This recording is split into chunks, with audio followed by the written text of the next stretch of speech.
Aujourd'hui, le 29 mars 2024. Vendredi saint. Trahi par son disciple Judas, le Christ est arrêté.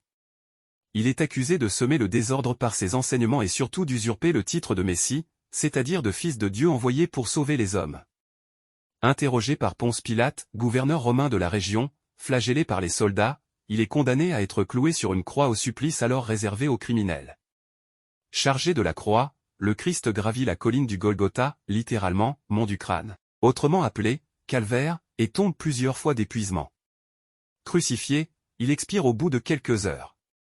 Descendu de la croix par ses proches, il est enveloppé dans un linge blanc, le linceul, et mis au tombeau. Les chrétiens sont appelés au jeûne, qui consiste à se priver de nourriture suivant l'âge et les forces du fidèle, démarche de pénitence et de conversion, expression de l'attente du Christ. L'office du Vendredi saint, appelé « Célébration de la Passion du Seigneur », est centré sur la proclamation du récit de la Passion. Il est proposé aux fidèles un chemin de croix qui suit les étapes de la Passion du Christ. Première lecture. Lecture du livre du prophète Isaïe.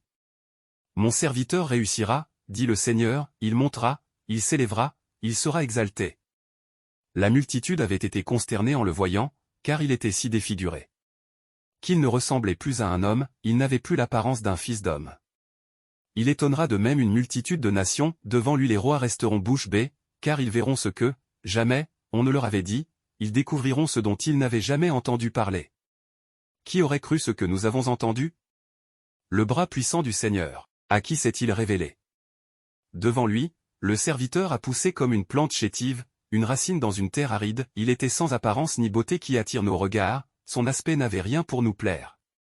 Méprisé, abandonné des hommes, homme de douleur, familier de la souffrance, il était pareil à celui devant qui on se voile la face, et nous l'avons méprisé, compté pour rien. En fait, c'étaient nos souffrances qu'il portait, nos douleurs dont il était chargé. Et nous pensions qu'il était frappé, meurtri par Dieu, humilié. Or, c'est à cause de nos révoltes qu'il a été transpercé, à cause de nos fautes qu'il a été broyé. Le châtiment qui nous donne la paix a pesé sur lui. Par ses blessures, nous sommes guéris. Nous étions tous errants comme des brebis, chacun suivait son propre chemin. Mais le Seigneur a fait retomber sur lui nos fautes à nous tous. Maltraité, il s'humilie, il n'ouvre pas la bouche. Comme un agneau conduit à l'abattoir, comme une brebis muette devant les tondeurs, il n'ouvre pas la bouche. Arrêté, puis jugé, il a été supprimé.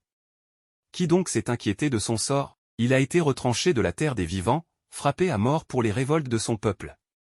On a placé sa tombe avec les méchants, son tombeau avec les riches, et pourtant il n'avait pas commis de violence, on ne trouvait pas de tromperie dans sa bouche. Broyé par la souffrance, il a plu au Seigneur. S'il remet sa vie en sacrifice de réparation, il verra une descendance, il prolongera ses jours. Par lui, ce qui plaît au Seigneur réussira. Par suite de ses tourments, il verra la lumière, la connaissance le comblera. Le juste, mon serviteur, justifiera les multitudes. Il se chargera de leurs fautes. C'est pourquoi, parmi les grands, je lui donnerai sa part, avec les puissants il partagera le butin, car il s'est dépouillé lui-même. Jusqu'à la mort, et il a été compté avec les pécheurs, alors qu'il portait le péché des multitudes. Et qu'il intercédait pour les pécheurs. Parole du Seigneur. Nous rendons grâce à Dieu. Psaume. Ô Père, en tes mains. Je remets mon esprit. En toi, Seigneur, j'ai mon refuge, garde-moi d'être humilié pour toujours. En tes mains je remets mon esprit, tu me rachètes, Seigneur, Dieu de vérité. Je suis la risée de mes adversaires. Et même de mes voisins, je fais peur à mes amis, s'ils me voient dans la rue, ils me fuient. On m'ignore comme un mort oublié, comme une chose qu'on jette. J'entends les calomnies de la foule. Ils s'accordent pour m'ôter la vie. Moi, je suis sûr de toi, Seigneur, je dis, tu es mon Dieu. Mes jours sont dans ta main, délivre-moi. Des mains hostiles qui s'acharnent sur ton serviteur, que s'illumine ta face, sauve-moi par ton amour. Soyez forts, prenez courage, vous tous qui espérez le Seigneur. Deuxième lecture. Il a pris l'obéissance et il est devenu pour tous ceux qui lui obéissent la cause du salut éternel. Lecture de la lettre aux Hébreux. Frères, en Jésus, le Fils de Dieu, nous avons le grand prêtre par excellence, celui qui a traversé les cieux, tenons donc ferme l'affirmation de notre foi. En effet, nous n'avons pas un grand prêtre. incapable de compatir à nos faiblesses, mais un grand prêtre éprouvé en toutes choses, à notre ressemblance, excepté le péché. Avançons-nous donc avec assurance vers le trône de la grâce, pour obtenir miséricorde et recevoir, en temps voulu, la grâce de son secours. Le Christ, pendant les jours de sa vie dans la chair, offrit, avec un grand cri et dans les larmes, des prières et des supplications à Dieu qui pouvait le sauver de la mort, et il fut exaucé. En raison de son grand respect. Bien qu'il soit le Fils, il a pris par ses souffrances l'obéissance. Et, conduit à sa perfection, il est devenu pour tous ceux qui lui obéissent la cause du salut éternel. Parole du Seigneur. Nous rendons grâce à Dieu. La passion de notre Seigneur Jésus-Christ selon saint Jean. En ce temps-là, après le repas, Jésus sortit avec ses disciples et traversa le torrent du Cédron. Il y avait là un jardin, dans lequel il entra avec ses disciples. Judas, qui le livrait, connaissait l'endroit, lui aussi, car Jésus et ses disciples s'y étaient souvent réunis. Judas, avec un détachement de soldats, ainsi que des gardes envoyés par les grands prêtres et les pharisiens, arrivent à cet endroit. Ils avaient des lanternes, des torchets et des armes. Alors Jésus, sachant tout ce qui allait lui arriver, s'avança et leur dit : « Qui cherchez-vous ? » Ils lui répondirent : « Jésus le Nazaréen. » Il leur dit : « C'est moi, je le suis. » Judas, qui le livrait, se tenait avec eux. Quand Jésus leur répondit : « C'est moi, je le suis », ils reculèrent, et ils tombèrent à terre. Il leur demanda de nouveau : « Qui cherchez-vous ? » Ils dirent : « Jésus le Nazaréen. » Jésus répondit : « Je vous l'ai dit, c'est moi, je le suis.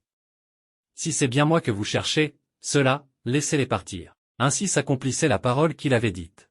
« Je n'ai perdu aucun de ceux que tu m'as donnés. » Or Simon-Pierre, avec une épée, il la tira, frappa le serviteur du grand prêtre et lui coupa l'oreille droite. Le nom de ce serviteur était Malchus. Jésus dit à Pierre : « Remets ton épée au fourreau. La coupe que m'a donnée le Père, vais-je refuser de la boire ? » Alors la troupe, le commandant et les gardes juifs se saisirent de Jésus et le ligotèrent. Ils l'emmenèrent d'abord chez Anne, beau-père de Caïphe, qui était grand prêtre cette année-là. Caïphe était celui qui avait donné aux Juifs ce conseil : il vaut mieux qu'un seul homme meure pour le peuple. Or Simon-Pierre, ainsi qu'un autre disciple, suivait Jésus. Comme ce disciple était connu du grand prêtre, il entra avec Jésus dans le palais du grand prêtre. Pierre se tenait près de la porte, dehors.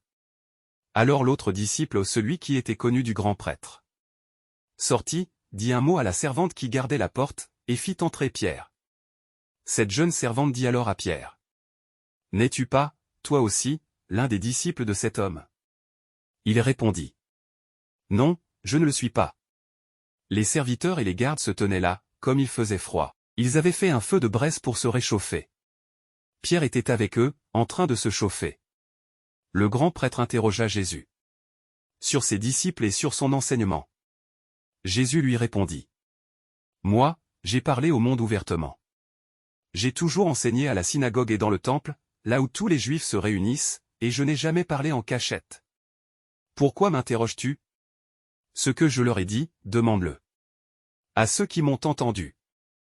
Eux savent ce que j'ai dit. » À ces mots, un des gardes, qui était à côté de Jésus, lui donna une gifle en disant : « C'est ainsi que tu réponds au grand prêtre. » Jésus lui répliqua : « Si j'ai mal parlé, montre ce que j'ai dit de mal. Mais si j'ai bien parlé, pourquoi me frappes-tu ? » Anne l'envoya, toujours ligoté, au grand prêtre Caïphe. Simon-Pierre était donc en train de se chauffer. On lui dit : « N'es-tu pas, toi aussi, l'un de ses disciples ? » Pierre le nia et dit : « Non, je ne le suis pas. » Un des serviteurs du grand prêtre, parent de celui à qui Pierre avait coupé l'oreille, insista : « Est-ce que moi, je ne t'ai pas vu dans le jardin avec lui ? » Encore une fois, Pierre le nia. Et aussitôt un coq chanta. Acclamons la parole de Dieu. Louange à toi Seigneur Jésus.